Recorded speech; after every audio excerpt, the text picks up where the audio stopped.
ఉప్మా చూసారా ఎంత ఎమ్మీగా ఉందో. నేనైతే మీ ముందుకు ఉప్మాతో వచ్చేసాను. ఇది వచ్చేసి నార్మల్ రవ్వ కాదు, లావ్ రవ్వ అన్నమాట. చూసారు కదా, గోధుమ రవ్వ హోల్ వీట్ అండి. మనకు ఇది just single or double polish చేసి ఉంటారు అండ్ లావుగా ఉంటుంది రవ్వ. మనకు చాలా హెల్తీ అనమాట. దీంతో అయితే నేను ఉప్మా చేసేస్తున్నాను. చక్కగా గిన్నె తీసుకొని ఆయిల్ యాడ్ చేసి పోపు దినుసులు, ఉల్లిపాయలు, కరివేపాకు అండ్ బఠానీ గింజలు యాడ్ చేశాను అనమాట.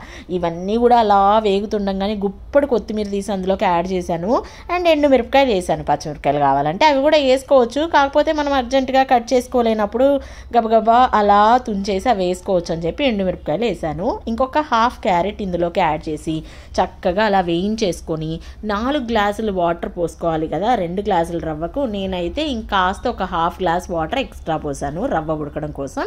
అండ్ ఉప్పు అలా యాడ్ చేసేసాను. అండ్ ఉప్మా అలా తెల్లుతూ ఉండగా మనకు వాటర్, ఇప్పుడు ఉప్మా రవ్వ యాడ్ చేసుకోవాలన్నమాట.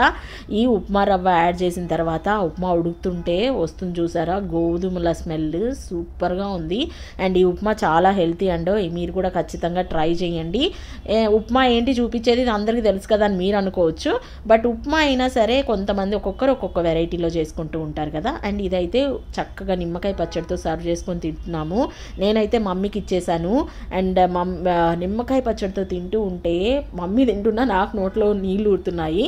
అండ్ ఇప్పుడు వాయిస్ ఓవర్ ఇస్తున్నా కూడా నోట్లో నీళ్ళు ఊరుతున్నాయి. ఉప్మా అయితే చాలా చాలా టేస్టీగా ఉందంట. Please like, share and subscribe. Thanks for watching.